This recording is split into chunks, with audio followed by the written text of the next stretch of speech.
గత ఏడాది అమెరికా అధ్యక్ష భవనం వైట్ హౌస్ వద్ద ఓ యువకుడు ట్రక్కుతో దాడి చేసిన ఘటన తీవ్ర కలకలం రేపిన సంగతి తెలిసిందే. ఈ ఘటనలో నిందితుడైన భారత సంతతి కుర్రాడు 20 ఏళ్ల కందుల సాయి వర్షిత్ను పోలీసులు అరెస్టు చేశారు. తాజాగా అతడు కోర్టులో తన నేరాన్ని అంగీకరించాడు. బైడెన్ ప్రభుత్వాన్ని దించి నాజీ సర్కార్ను తీసుకొచ్చేందుకు తాను దాడికి పాల్పడ్డనట్లు చెప్పినట్లు అటార్నీ తెలిపింది. దీంతో ఈ కేసులో అతడికి ఆగస్టు 23న శిక్ష ఖరారు చేయనున్నట్లు యూఎస్ డిస్ట్రిక్ట్ కోర్టు వెల్లడించింది. 2023 మే 22న ఈ ఘటన చోటు చేసుకుంది. సాయి వర్షిత్ అద్దె ట్రక్తో వైట్ హౌస్ వద్ద బీభత్సాన్ని రేపాడు. శ్వేత సౌధంలోకి వెళ్లి అధికారాన్ని స్వాధీనం చేసుకోవడమే లక్ష్యమని నిందితుడు విచారణలో అంగీకరించాడు.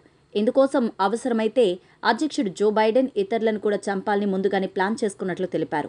ఉద్దేశపూరితంగానే ప్రజాప్రభుత్వానికి హాని చేసేందుకు ఈ ఘటనకు పాల్పడినట్లు విచారణలో రుజువైందని యూఎస్ అటార్నీ తెలిపింది.